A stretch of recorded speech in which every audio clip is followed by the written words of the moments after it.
guys, it's Sharon. Welcome back to Beauty and Beyond.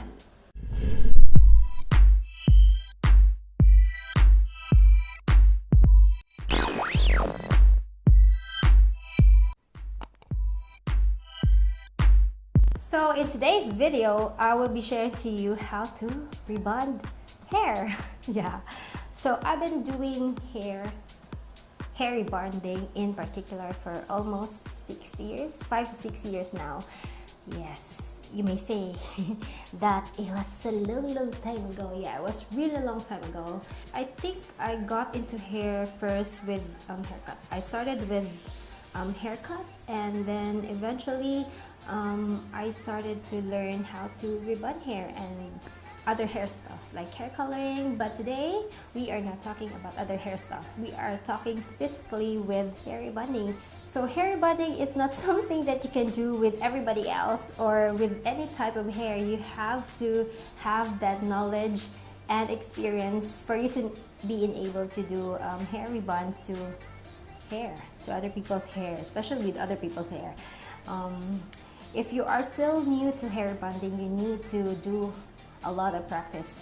You do with your friends and relatives, and you do it for free because you might never know you will damage their hair. So like I've said, it really needs a lot of knowledge and experience because it's their hair, and if you're going to damage it, then it will not come back. They will forever, or at least a year, be suffering from that damaged hair. So why did I say that you cannot do this with any type of hair or anybody else?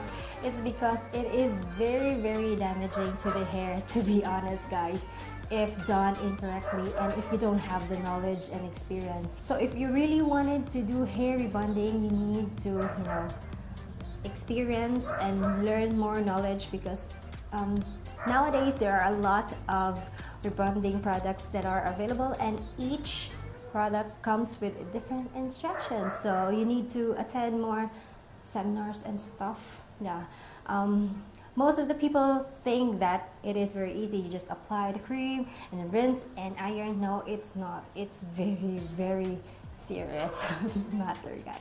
In this video, I am not going to be talking what is the product that I will be using on hair rebonding. I will be focusing on what are the steps, the necessary steps in doing hair rebonding, especially prepping the hair, assessing the hair.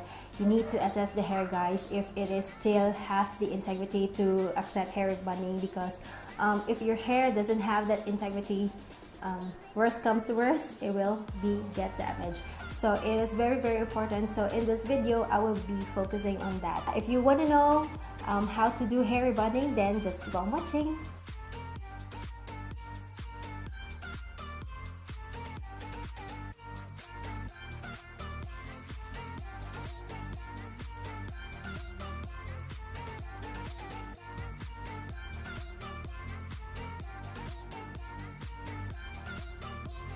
So this is Baba's hair before hair rebonding, and as you can see, her roots are already a little curly.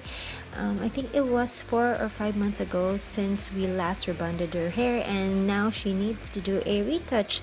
Usually it is recommended to do retouch after a year, but I am pretty much confident enough to do a retouch on Baba's hair right now.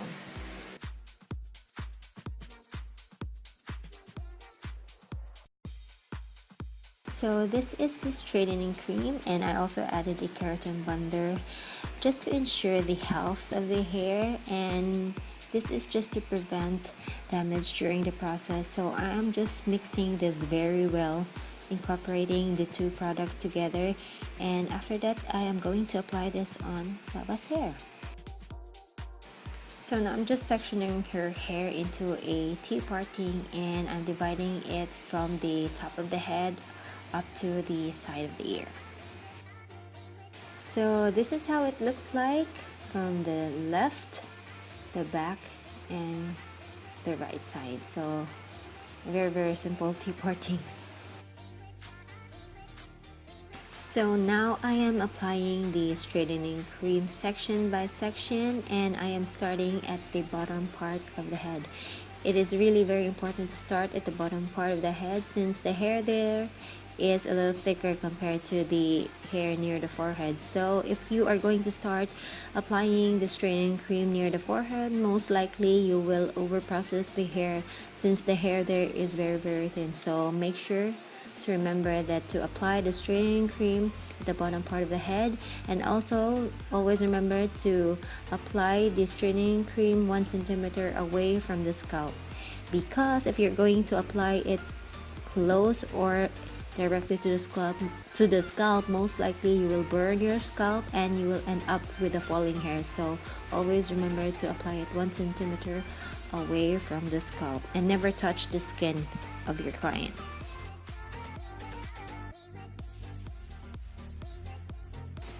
So I'm all done applying this straightening cream, and if you've noticed, I only applied it to the retouch part since this is only a retouch rebonding.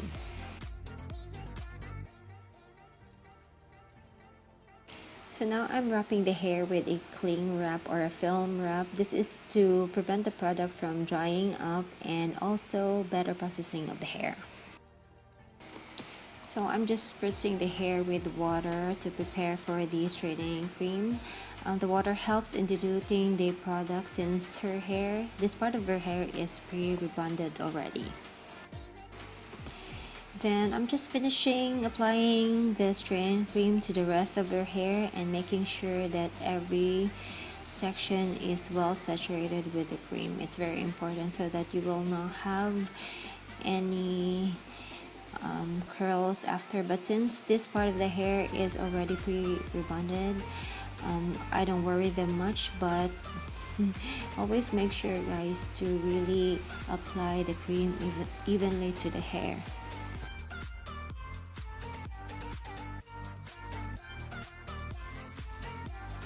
So now that we're done processing the hair, now it's time to rinse it. And the way to rinse the hair is that it is very necessary to rinse the hair for 5 minutes. Yes, 5 minutes, or up until you feel like there is no trace of product left on the hair. So make sure, this is very important, make sure that there are no trace of product left on the hair. If that happens, if you leave some products into the hair, most likely it will damage the hair and it will cause fallout. So make sure that you rinse the hair thoroughly.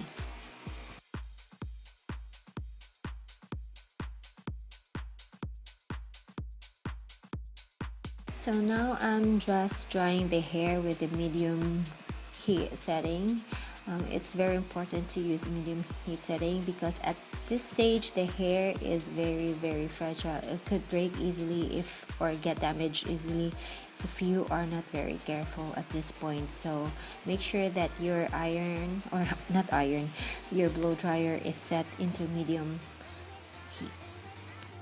So make sure that you apply or spray some heat protectant spray onto the hair before you start flat ironing the hair. It is very crucial to spray some heat protectant spray so that your hair will be protected from the heat of the iron. So always remember that. So now I'm sectioning her hair again into a T-parting. Yes, a very simple T-parting. And for flat ironing, I'm sectioning her hair into a paper thin section. Yes, you need to section the hair paper thin section when you are flat ironing the hair. This is just to ensure that you thoroughly flat iron the hair. All the hairs are really well flat ironed. If you want a great result in hair rebonding, then definitely you need to flat iron the hair very well so that you have a very beautiful result. So right now I'm showing to you how I flat iron the hair. So into the root area, I'm just passing it 3 to 4 times, and into the ends area, I'm only passing it, if you can, you only pass it once or twice. This is to prevent damage onto the end area since her hair is already pre-rebonded or chemically treated before, so you need to be very careful at the end so that it will not get damaged. So yeah, in order to have a great rebonding result, you need to work on your flat ironing skills to have a better result in hair rebonding. So now I completely ironed her entire hair. I think it took 1.5 or 2 hours to completely entirely ironed her hair. Yeah, that's the key to great rebonding, guys. Remember that. So now I am sectioning again the hair into a T-parting to prepare for the neutralizer. So after the tedious part, which is the flat ironing of the hair, we are now going to apply the neutralizer. So I just did a T-parting again onto her hair, and I'm applying the neutralizer at the bottom part of the head like the straightening cream. Yes. And when applying the neutralizer, it's not necessary that you apply it 1 centimeter away from the scalp. It is fine to apply it near the scalp because this is not as strong as the straightening cream. It just neutralizes or seals the hair, or seals the hair to keep it straight. So just remember to apply it evenly into the hair, because if you're not going to apply it evenly in the hair, most likely it will cause breakage. So always remember to apply the neutralizer generously or evenly into the head, or into the hair, I mean. So the next process after the neutralizer is pretty much the same with what we did on the straightening cream. So we wrap the hair with the film wrap, and then we process it for like 15 minutes, and then after 15 minutes, then we are going to rinse the hair thoroughly. So I'm just carefully rinsing the hair thoroughly, and after I rinse the hair thoroughly, I then applied a conditioner or a treatment mask. This is to ensure that the health of the hair is still intact. So then I left the hair mask for like about 5 to 10 minutes, so that it will really at this point you need to really apply a generous amount of hair mask, since the hair has gone a very damaging chemical treatment. So make sure that you really take time or effort in applying hair mask onto the hair after you do a hair rebonding.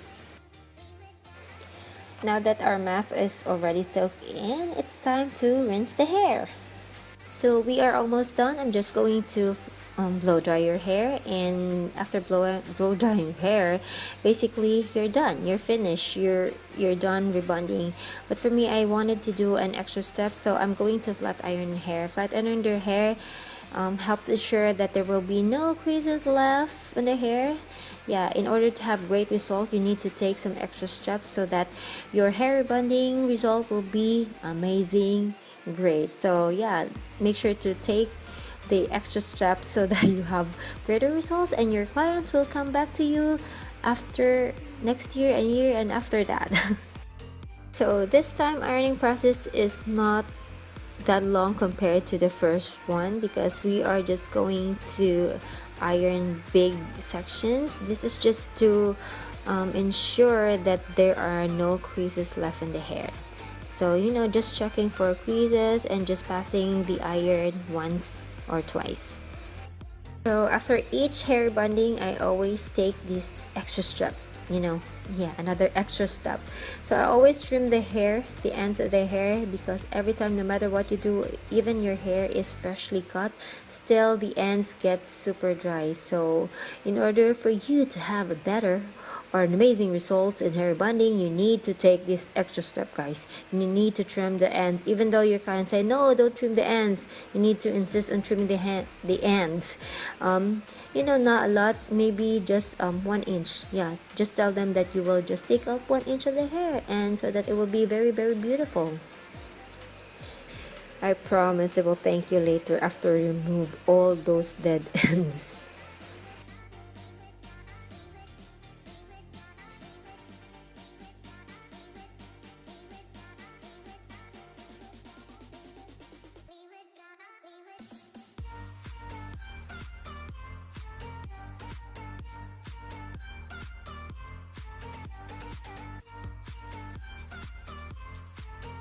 So this part is not curly anymore.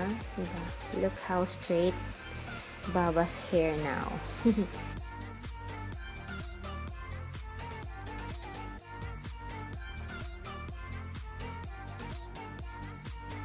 So that is how you do hair rebonding, and I do hope that you've enjoyed and learned in today's video. And yeah, if you have any questions, just feel free to leave it in the comment section below.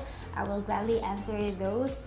And yeah, thank you so much for watching, guys. Don't forget to hit the like button, give it a like, and make sure that you are subscribed to my channel. And also don't forget to hit the notification bell so that you will be notified every time I upload videos. So thank you once again for watching, and I will see you on my next video. Bye.